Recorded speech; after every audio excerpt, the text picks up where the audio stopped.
Hello and welcome back to another update where I cover the latest developments throughout the front line in the Russo-Ukrainian war.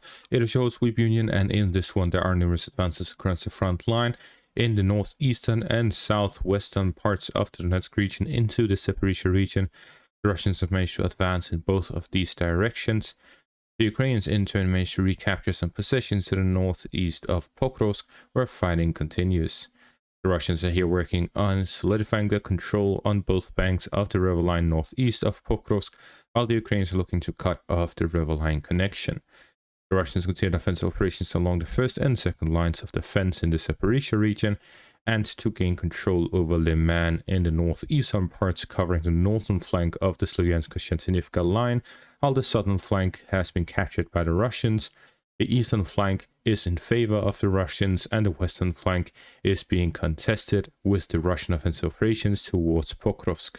Starting out in the southwestern outskirts of the Donetsk region and into the Zaporizhzhia region, the Russians continue offensive operations beyond Olivske, gaining control over the first line to the south of the settlement. Russians here continue their offensive operations to gain control over the eastern flank of the Yanchur River by cutting off the positions of the Ukrainians east of the riverbank by connecting their forces from Olivske with the riverbank in the western direction, and at the same time reaching Okhodnishne here in the northwestern direction of Olivske to connect with the forces fighting through the fortified positions of the Ukrainians east of the Yanchur River. The Russians managed to gain control over additional fortified positions along the first line of defense within the Zaporizhzhia region, and they have managed to gain a foothold within Novoivanivka. The Russians here are slowly pushing through these fortified positions, capturing one trench line after another while storming the next ones. The Russians are here pushing to gain full control over the first line of defense, and they are slowly pushing through these eastern fortifications. The current portion of this fortified line is a very dense one with numerous layers and independent fortified positions that are well connected here to the south of Novoivanivka. The Russians gain control over Novoivanivka will cut off the main supply line for the Ukrainian forces in these fortified positions and will fairly isolate it. However, there are still some supply lines from Novovasilivske and Novomykolaivka here in the western direction. Therefore, we can see the Russian push from the southwestern direction can be aimed at cutting off the supply line by reaching the fortified positions, attacking them head-on, but diverting the Ukrainian resources. If the Russians are able to gain control over the fortified positions to the northeast of Novovasilivske and Novomykolaivka, they'll be able to flank the positions of the Ukrainians along their first line of defense by reaching the Yanchur River, cutting off the supplies from the northern direction, and pushing onwards to the Ukrainian settlements in the area. The Russians will likely push in the northwestern direction towards Novokhrivka, which is a isolated settlement that is the only one in the entire area centered around the Ukrainian positions in between the first and second line of defense. Gaining control over it will allow the Russians to establish a defensive position overlooking the northern flank of the first line of defense, isolating the first and second lines. At the same time, the Russian capture of the road between Sosnivka and Novomykolaivka also continues the road down towards Opratne, which then connects down to Novoivanivka. However, there are no roads connecting further west.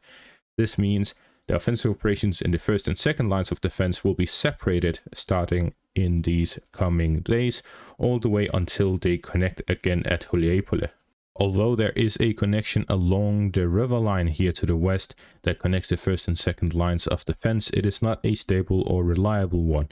Instead, the Russians will work on gaining control over the river line and then develop the offensive operations again separate from the two sides. The Russian objective is likely to prioritize the first line of defense through Huliaipole to gain control over it as a logistical hub. They will strengthen the Russian supply lines here in the southern parts, build up their forces for when the second line of defense catches up. They'll be able to launch a combined push from the southern and northern flanks to gain control over the second line of defense in the eastern section as well. There's a lot of Russians gain control over the southern parts of the Dnipropetrovsk region and to solidify their hold over the eastern defensive lines and bypass the defensive lines of the Ukrainians within the Zaporizhzhia region, as you'll have the road open to Pokrovsk in the north, which also flanks the Dnipropetrovsk region and the Vovcha river line here to the east, that connects with Velika Novosilka. This will allow the Russians to establish a proper foothold in the southeastern outskirts of the Dnipropetrovsk region, and with stable supply lines leading up to the rear of Zaporizhzhia for offensive operations towards the rear of the region and the flank of Orikhiv. To the northeast of Pokrovsk, the Ukrainians managed to gain a foothold within Pankivka, gain control over the northern parts of the settlement connected to Volodymyrivka. However, the fortified positions are still contested here to the northwest of the settlement. There's a lot of artillery being used by both sides within Pankivka, and it is a small settlement with not a lot of buildings, which means that the forces that are entering into the settlement are exposed and vulnerable to artillery fire. That is why the settlement is being referred to as a kill zone by both Russian and Ukrainian analysts with regards to the fighting taking place within the settlement.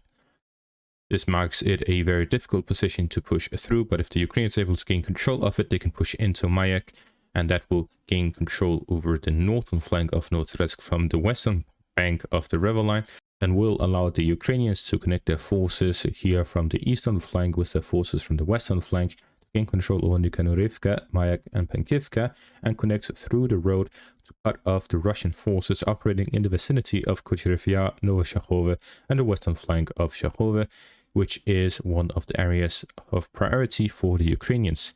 The Ukrainians are looking to cut off the Russian positions here to the northwest, while the Russians are looking to cut off the Ukrainian positions to the northeast. So there is a parallel reverse offensive by both the Russians and the Ukrainians, where they're looking to achieve the same outcome, but parallel to each other. Whoever comes out on top with regards to this operation will gain the upper hand moving forward as they continue offensive operations to the northeast of Pokrovsk, while the other will likely be forced to defensive operations. To the northeast, in the northeastern outskirts of the Donetsk region, the Russians continue offensive operations to the east of Lyman through the Serbiansky Forest area. The Russians are securing the positions to the southern outskirts of the forest area, where the Ukrainians are withdrawing from across the river line down towards the Siversk direction, as the Russians have now cut off the connection through land north of the Siversk-Donetsk river line. At the same time, the Russians have started storming Yempil from the northeastern direction.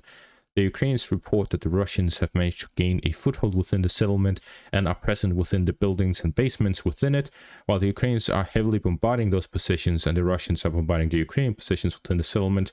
A lot of fighting is taking place within it. If the Russians are able to secure their positions here, they'll cut off the rail connection between Lyman and Siversk. Not that it is being used, but it is an important crossing across the Siversk-Donetsk river line. Gaining control over the northwestern flank will allow the Russians to connect their forces from the east with their forces from the west to gain control over Donivka here on the northern flank of Siversk and bypass the town by advancing along the river line itself. The Ukrainians do not have a significant presence to the northwest of the river line, southeast of Yempil, as it is a marsh area with not a lot of cover. That means the Russians will be able to establish themselves in the settlements north of Siversk and attack the settlement from the northern flank, northwest and northeast of the settlement, while also cutting off one of the main highways supplying their forces in the area. And with a push from the south towards Svanivka and Sviatopokrovsk, they'll be able to completely cut off and encircle Siversk, or simply keep it at an operational encirclement with the capture of Svanivka. The Russians are consolidating their positions within the Serbiansky Forest area to continue their offensive operations in the western direction, not just to gain control over Yempil, but to continue in the direction of Lyman from the southeastern direction. At the same time, the Russians have managed to continue their offensive operations within Chentriholove, gaining control over the eastern parts following the capture of the southern bank of the Nitrius river. With this, the Ukrainians are operationally encircled in the western parts with a road that doesn't directly connect to it, and the Russians have fire control over it, meaning that the supplies coming to Chentriholove is under a direct threat from the Russian positions within the vicinity of Sarezhne and Chentriholove.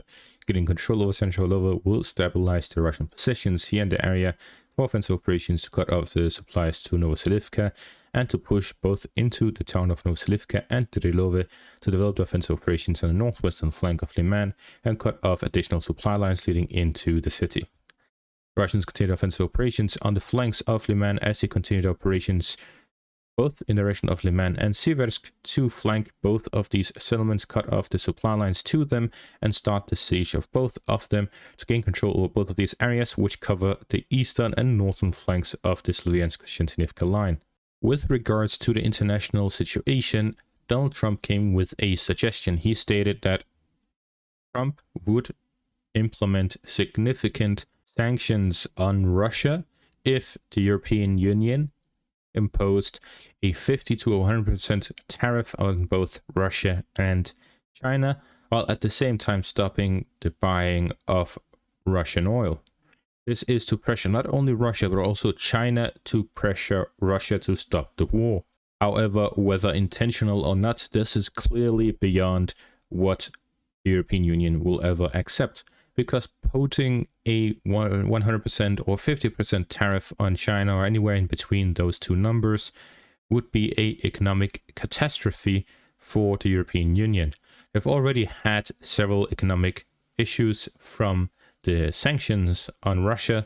If they completely stop buying Russian oil, including Eastern European countries such as Hungary and Slovakia, at the same time, the imposing of these enormous tariffs, which will also be reciprocated by China, as they have done during the trade war with the United States, not to mention additional issues that can pop up from there diplomatically due to the usage of economy as a weapon in this conflict. Basically, the Western society will be isolated from the rest of the world due to their constant use of the economy as an offensive weapon against their adversaries. This sort of thing is not well liked by third world countries because they typically think, well, what if they put on me next? Similar to how European countries are saying, well, after Russia is done in Ukraine, they will continue invading other countries. The third world countries are saying, well, after they put sanctions on Russia and China, they'll put sanctions on the rest of the world as well. And this sort of situation is very, very difficult to navigate because what Trump is proposing is really a nuclear option. It is the final step prior to actually engaging directly in warfare, because a 50 to 100% tariff, as he himself stated, there's no difference between 100% or 500%, because in the end, it'll stop trade completely. It is a trade embargo, and the trade embargo is the last thing before a political embargo, completely cutting off political ties, and which usually is followed up by direct conflict between the two parts. It also makes direct conflict more likely in the sense that the reason why we don't see a lot of wars theoretically today between rich countries is because of the economic consequences thereof. However, if you place such significant tariffs and sanctions on the opponent, well, suddenly it's not that costly to go to war, and the benefits suddenly outweigh the risks in such a move. If the West sanctions and put tariffs on China, well, what is there to stop them from invading Taiwan? In reality, it will benefit them economically and will punish the West economically to prevent them from keeping up such economic measures, as it will risk going bankrupt, and suddenly the trade war ends with a Chinese victory due to their invasion of Taiwan, and suddenly it becomes much more interesting even for moderates within the Chinese society. So we're seeing that these sort of economic ideas that the West is putting forward, thinking that they are completely untouchable with regards to economics because they are simply so rich.